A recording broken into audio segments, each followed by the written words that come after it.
अस्सलामुअलैकुम वरहमतुल्लाहि वबरकातुहू। नाजरीन, उम्मीद करता हूं कि आप तमामी हजरात खैरियत से होंगे। आपका अलीमी एकेडमी 92 चैनल में स्वागत है। नाजरीन, फिर से मैं आपके बीच आ गया हूं एक नई और लेटेस्ट वीडियो के साथ, एक नया चैप्टर बिहार बोर्ड के दरक्षा उर्दू से। नाजरीन, मैं आपको बता दूं कि ये नज्म जो आज हम पढ़ने वाले हैं, अब तक हमने 1, 2, 3 नज़म को हमने पढ़ लिया है। आज हमारे बीच चौथा नज़म और पांचवा नज़म है। चौथा जो नज़म है वो बिजली का खंबा है साथियों। चौथा नज़म बिजली का खंबा है और पांचवा नज़म साथियों, नज़म बहुत आसान थी पहले। नज़म बहुत आसान थी पहले साथियों। ये दो नज़म जिसको लिखे हैं नेदा फाजली साहब। नेदा फाजली ने इन दोनों नज़म को लिखा है, जो आज मैं आपके इस वीडियो में जिसका मतलब और जिस नज़म को मैं पढ़ करके आपको सुनाने वाला हूं, इससे पहले कि आप वो नज़म और उस नज़म की एक्सप्लेनेशन सुने, सबसे पहले हम जान लेते हैं नेदा फाजली जी के बारे में, क्योंकि क्वेश्चन पूछे जाते हैं नेदा फाजली से भी। नेदा फाजली साहब की पैदाइश को हम ले लेते हैं, तो नेदा फाजली साहब की जो पैदाइश हुई थी वो ग्वालियर में हुई थी। इनकी पैदाइश ग्वालियर में हुई थी साथियों। एक चीज है कि इनकी पैदाइश कहां है, यह बताया गया है कि ग्वालियर में इनकी पैदाइश हुई है। कब हुई है इस पे पर्दा डला हुआ है, तो इसके बारे में बताया कहीं नहीं गया है, तो साथियों पूछा भी नहीं जाएगा। अब आगे आते हैं, हम देख लेते हैं 1964 या 1965, 1964 या 65 हिजरी में नेदा फाजली जी के खानदान, जैसे कि इनके वालिद, वालिदा और बहनें पाकिस्तान के कराची जा बसे। पाकिस्तान के कराची जा बसे। ये उस वक्त की बात है जब नेदा फाजली जी छोटे थे और इनके पढ़ाई का दौर चल रहा था, तो ये रुक गए। बाकी इनके वालिद, वालिदा और बहनें पाकिस्तान के कराची में जाकर के बस गए। और आगे देख लेते हैं नेदा फाजली जी के ताल्लुक से कि इनकी तालीम कहां तक हुई है। तो याद रखें साथियों, नेदा फाजली जी उर्दू और हिंदी में एमए तक तालीम हासिल की, फिर बंबई आ गए और बंबई में ही रह गए। एमए तक टोटल इनकी तालीम हुई है। नेदा फाजली जी ने गजल, नज़म के अलावा गजल भी लिखा है, नज़म भी लिखा है, इसके अलावा दोहे भी लिखे हैं। एक चीज कॉमन है कि नेदा फाजली जी ने जिस मैदान में कदम रखा है, जिस संत को अपनाने की कोशिश की है, उस संत में चार चांद लगा दिया है और ये उसमें बहुत ज्यादा मशहूर भी हुए हैं साथियों। और आगे देख लेते हैं इनके द्वारा लिखी गई नज़में, गजलें, वो सारी चीजें यहां मौजूद है। जैसे हम देख लेते हैं इनकी जो शायरी का मजमुआ है, इन्होंने जितने शेरी मजमुए लिखे हैं वो है लफ्जों का पुल, लफ्जों का पुल, मोर नाच, आंख और ख्वाब के दरमियान साथियों, खोया हुआ सा कुछ, खोया हुआ सा कुछ, शहर मेरे साथ चल, जिंदगी की तड़प। 1, 2, 3, 4, 5, 6, टोटल 6 शेरी मजमुआ इनके शायर हो चुके हैं। और आगे आज देख लेते हैं नसरी संत में भी इन्होंने लिखा है। जैसे नसरी संत में इनकी एक किताबें मिलती है और वो भी तनकीद की तसनीफ है। तसनीफ का मतलब क्रिएशन, लिखी हुई। तो इन्होंने नस्र की जो किताबें लिखी है तनकीद में, उसका नाम है मुलाकातें। उसके बाद देखिए नॉवेल है दीवारों के बाहर, ये भी नॉवेल है।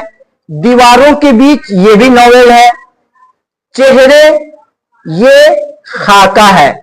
चेहरे जो है ये इनका खाका है साथियों। ये इतने बड़े माहिर थे आगे और देखिए, इन्हीं की ताल्लुक से कुछ और भी जानकारी है। जैसे हिंदुस्तानी अदीबों की नुमाइंदगी, अलग अलग मुल्कों में जा करके हिंदुस्तान के जो अदीब थे उनकी नुमाइंदगी की है, प्रमुख बनकर के उन लोगों के सामने आए हैं।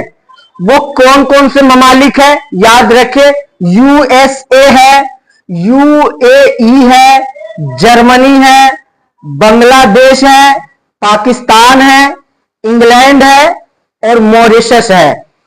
इतने ममालिक में साथियों नेदा फाजली जी ने हिंदुस्तानी अदीबों की क्या की है, नुमाइंदगी की है। और आगे देख लेते हैं, जब इतनी क्वालिटी बंदे में भरी हुई हो तो उन्हें बहुत सारे अवार्ड्स दिए जाते हैं। जिनके अंदर इल्म होता है, टैलेंट होता है, वो समाज में बुलंद होता है और समाज उसे बुलंद मर्तबे पे फायज भी करता है। साथियों, तो इनकी महारत को देख करके, इनकी टैलेंट को देख करके क्या क्या इनाम अवार्ड इनको दिया गया, साहित्य अकादमी अवार्ड दिया गया, शेखर सम्मान अवार्ड से भी नवाजा गया, गालिब अवार्ड से भी ये नवाजे गए और खुसरू अवार्ड से भी नवाजे गए। इतने सारे अवार्ड इनको मिले थे। तो जाहिर सी बात है, जिस आदमी को इतने सारे अवार्ड मिले वो कोई मामूली नहीं हो सकता साथियों, वो कोई मामूली नहीं हो सकता। और एक चीज और दिलचस्प बात आपको बता दूं, ये निदा फाजली जी अभी दुनिया से गए नहीं है, बल्कि अभी भी ये बाकायदे हयात, यानी अभी भी ये जिंदा है और कलमी सफर अब भी जारी है साथियों। अब भी ये इनके कलम चल ही रहे हैं, इनके कलम को कोई रोका नहीं है, अभी जिंदगी हयात से है और अभी भी कलम चला रहे हैं साथियों। तो हम देख लेते हैं इनके द्वारा जो लिखी गई नज़म है, वो चौथे नंबर की नज़म है। नज़म का नाम है बिजली का खंबा। बिजली का खंबा साथियों, आप सही सुन रहे हैं, बिजली, वही बिजली जिसको हम इलेक्ट्रिसिटी बोलते हैं, जिसे हम लाइटिंग बोलते हैं, लाइट बोलते हैं, और जिस लाइट को खंबे पे लगाया जाता है उसी खंबे की बात की जा रही है। नाजरीन, तो मैं आपको बता दूं, इस नज़म में नेदा फाजली ने इतना अच्छा पैगाम दिया है, इतनी जबरदस्त मैसेज देने की कोशिश की है साथियों। आप याद रखें, मुख्तसर में आप फकत इतना समझे कि जिस वक्त बिजली के खंबे से ये दुनिया रोशन नहीं थी, बिजली के खंबे यानी कि रोशनी से तरह तरह के इजादात, तरह तरह के इन्वेंशन, तरह तरह की लाइटें नहीं थी, चारों तरफ अंधेरा ही अंधेरा था। उस वक्त मामला क्या था, दुनिया में हर तरफ अंधेरा था, लेकिन लोगों के दिल में उजाला भरा हुआ था, लोगों का दिल साफ था, लोगों के दिल में किसी तरह की कोई हसद, कीना, कपट, एक दूसरे की जलन नहीं थी। जब दुनिया अंधेरा था, दुनिया अंधेरी थी, अंधकार में थी, उस वक्त लोगों के दिल रोशन थे।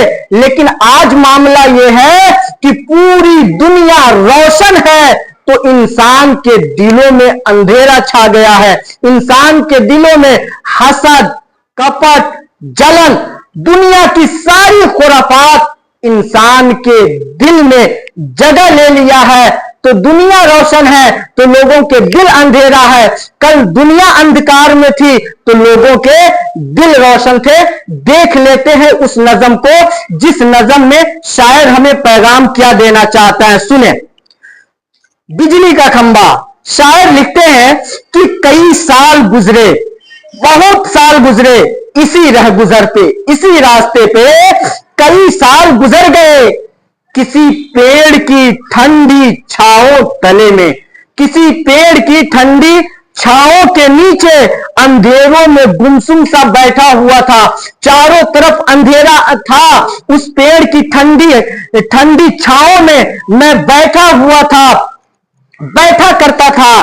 तो क्या होता था मेरे साथ कि कई अजनबी राहगीरों ने मुझको मेरा नाम ले ले के आवाज दी थी, फिजाओं में हलचल सी होने लगी थी। मगर दोस्त ये बात है उन दिनों की, यहां कोई बिजली का खंबा नहीं था मगर चांद का नूर मैला नहीं था। साथियों वो सच कहा हमने और इसके एक्सप्रेशन में हमने सच बताया है कि पहले दुनिया अंधकार में थी तो लोगों के दिल साफ थे, लेकिन आज दुनिया रोशन है तो लोगों के दिल में ही अंधेरा छा गया है। साथियों तो ये सारी बातें नेदा फाजली जी अपने इस नज्म के जरिए दुनिया को बताना चाह रहे हैं और यही मैसेज देना चाह रहे थे। जिस तरह कल दिल साफ थे आज भी दिल साफ रहेंगे तो फिर मामला ये होगा कि फिर वही हाल होगा कि हम जो भी कुछ अपनी जबान से बोलेंगे वो सच बोलेंगे, हक बोलेंगे, हक के अलावा हम कुछ नहीं कहेंगे। और नाजरीन तो ये था चौथा नज्म जिसका खुलासा मैंने आपको बताया।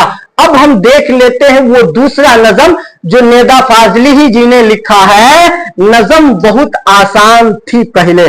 साथियों ये भी नज्म जो है ना कुछ इसी तरह के मैसेज हमें देते हैं कि कल तक लोगों का दिल साफ था, लोगों के दिल में हसद जलन नहीं थे, तो नज्म लिखने के लिए कुछ ज्यादा मेहनत करने की जरूरत नहीं पड़ती थी। आदमी हर चीज पे जिस चीज पे चाहता था शेरो शायरी कर दिया करता था और वो शेरो शायरी बिल्कुल पाको साफ लोगों में मकबूल हुआ करती थी। लेकिन आज मामला ये हो गया है कि सियासत और दुनिया की सारी खुराफात ने लोगों के दिलो दिमाग में इतना खुराफात भर दिया है कि नज्म के अशआर आना तो चाहते हैं लेकिन आते हैं और जल्द ही चले जाते हैं, जिसकी वजह से नज्म में कहीं ना कहीं अधूरापन और कहीं ना कहीं कमी का एहसास हो रहा है। साथियों तो शायद इसी चीज को अगले नज्म में बताना चाह रहे हैं कि नज्म बहुत आसान थी पहले, बहुत ही आसान लबो लहजे में है जिसे हर कोई समझ सकता है। शायर लिखता है कि नज्म बहुत आसान थी पहले, घर के आगे। आदमी अगर लिखना चाहे तो अपने घर के अगले हिस्से के बारे में भी नज्म बहुत साफ सुथरे तौर पे कह सकता था, लेकिन आज नहीं कह पा रहा। पीपल की शाखों से उछल के आते जाते, बच्चों के बस्तों से निकल के, रंग बिरंगी चिड़ियों की चहकारियों में ढल के जब मेरे घर में आती थी मेरे कलम से जल्दी जल्दी खुद को पूरा लिख जाती थी। साथियों तो मामला यही था कि दिल साफ था, खुराफातें नहीं थी, दुनिया अंधकार में नहीं थी, लोगों के दिल साफ थे, लोगों के दिल उजाला रोशनो मुजल्ला थे। तो मामला यह था जो भी कुछ कहा जाता था बड़े साफ सुथरे अंदाज में वो चीज कह दी जाती थी। लेकिन अब क्या मामला हो गया है, शायर ये बताना चाहता है कि अब सब मंजर बदल चुके हैं, अब सारे मंजर बदल चुके हैं, छोटे छोटे चौराहों से चौड़े रास्ते निकल चुके हैं, बड़े बड़े बाजार पुराने गली मोहल्ले निगल चुके हैं। नज्म से मुझ तक अब मीलों लंबी दूरी हो गई है, मीलों लंबी दूरी हो गई है। दुनिया जैसे जैसे तरक्की करती चली जा रही है, प्रकृति का जो फितरती चीज है, कुदरत ने जो चीजें बनाई है वह सारी चीजें खत्म होती चली जा रही है। इतने जंगलात थे जहां की आबो हवा में हम जीते थे, कोई बीमारी नहीं हुआ करती थी। अब जमाने ने करवट लिया है, लोगों की सोच बदले हैं। तो अब क्या मामला है कि प्राकृतिक की जितनी चीजें थी वो धीरे धीरे खत्म होती चली जा रही है। तो अब हमारी नज्म में भी वो जान नहीं रह सकी। और आगे कह रहा है शायर कि अब तो नज्म हमसे मीलों लंबी दूरी है, उन मीलों लंबी दूरी में कहीं अचानक बम फटते हैं। इतनी मुसाफत लंबी हो गई है नज्म का मेरे पास आने के लिए जब भी नज्म को मैं वहां से अपने पास बुलाता हूं या नज्म लिखना चाहता हूं तो कभी बम धमाके की बात दिमाग में आ जाती है, कभी बच्चों के रोने की आवाजें आ जाती है, कभी बच्चों के गले कटने की आवाजें आ जाती है। ये तरह तरह के हादसात आ जाते हैं। वो नज्म के आने के रास्ते को क्या कर दिया जाता है, वो ब्रेक कर देता है, तोड़ देता है, तो नज्म बड़ी मुश्किल से मेरे पास आ पाती है। साथियों, तो लिख रहा, कोख में माओ के सोते बच्चे कटते हैं, मजहब और सियासत मिलकर नए नए नारे रटते हैं, बहुत से शहरों बहुत से मुल्कों से अब होकर नज्म मेरे घर जब आती है इतनी ज्यादा थक जाती है, मेरे लिखने की टेबल पर खाली कागज को खाली ही छोड़ के रुखसत हो जाती है। साथियों, कहने का मतलब यह है कि नज्म अब लिखने के लिए दिमाग को लाख हाजिर किया जाता है, लेकिन हम नज्म नहीं लिख पाते। वजह यह है कि हमारे इस दिमाग में जमाने की खुराफात ने जगह ले लिए हैं, जमाने के हसद जलन कीना कपट इन सारी चीजों ने जगह ले लिया है, तो साफ सुथरी बात बड़ी मुश्किल से हमारे दिलो दिमाग में आ पाती है। साथियों, तो यही शायर बताना चाहता है। फिर आगे आखिरी एक लाइन में कहा जा रहा, शहर के सबसे बूढ़े शहरी की पलकों पर आंसू बनकर सो जाती है। कुल मिलाकर कहने का मतलब यह है कि अब दिलो दिमाग वो पाक साफ नहीं रहे, जिसकी वजह से नज्म को हमारे पास आने में काफी देरी लगती है, और आती भी है तो चली जाती है। तो साथियों, शायर कुल मिलाकर के हमें पैगाम ये देना चाहता है कि जब तक हमारे दिल साफ थे, हमारी जबान से जो भी निकलती थी वो सारी बातें सच हुआ करती थी, हक हुआ करती थी, हक की तर्जमानी किया करती थी। लेकिन आज हमारी बातें ये है कि हम जो भी बोलते हैं, हमारा खुद आदमी हम पे भरोसा नहीं कर पाता। साथियों, तो ये हमारे यहाँ साइंसी इजादात और दुनिया के ये आबो हवा का खत्म हो जाना, पर्यावरण का खत्म हो जाना, कुदरती चीजों का खत्म हो जाना, प्राकृतिक नियम का, प्राकृतिक चीजों का बदल जाना, यही सारी वजूह है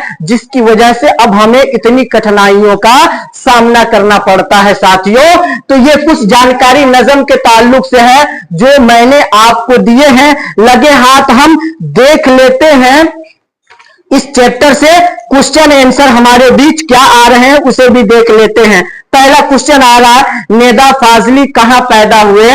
तो नेदा फाजली ग्वालियर में पैदा हुए। साथियों, दूसरा सवाल है कि नेदा फाजली को कौन कौन से अवार्ड्स मिले? तो नेदा फाजली को जो अवार्ड मिले थे, साहित्य अकादमी, शेखर सम्मान, गालिब अवार्ड, खुसरू अवार्ड, ये चारों अवार्ड नेदा फाजली जी को मिले थे। साथियों, हम देख लेते हैं तीसरे क्वेश्चन को, जिसमें बताया जा रहा है कि नेदा फाजली ने मशरिक व मगरिब के किन मुल्कों में हिंदुस्तानी अदीबों की नुमाइंदगी की है?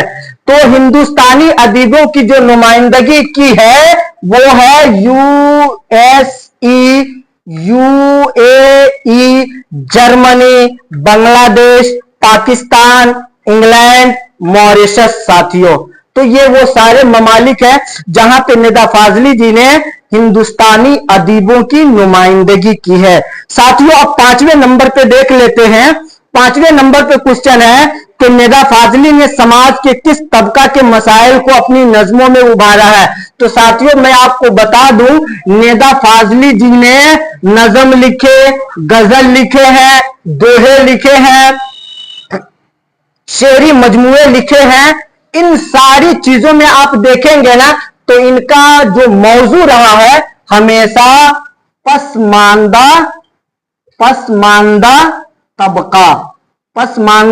तबका। अब मैं आपको बताता हूं, पसमानदा तबका यानी कि कमजोर तबका के लोग, कमजोर लोग, गरीब लोग, निचले दर्जे के लोग जो बड़ी मुश्किल से अपने घर को चला पाते, ऐसे पसमानदा तबके के मसाइल को ये अपनी नज्मों में, गजलों में और अपने दोहे में ये क्या करते थे, शेर व शायरी में या नस्र में, जैसे कि नॉवेल, या तनकीद वगैरह इन सारी चीजों में क्या करते थे, पसमानदा और कमजोर तबका के मसाइल को ये उभारा करते थे, लोगों के सामने लाया करते थे। अब दूसरे कैटेगरी का एक सवाल है कि निदा फाजली की शायरी के बारे में 5 जुमले लिखे।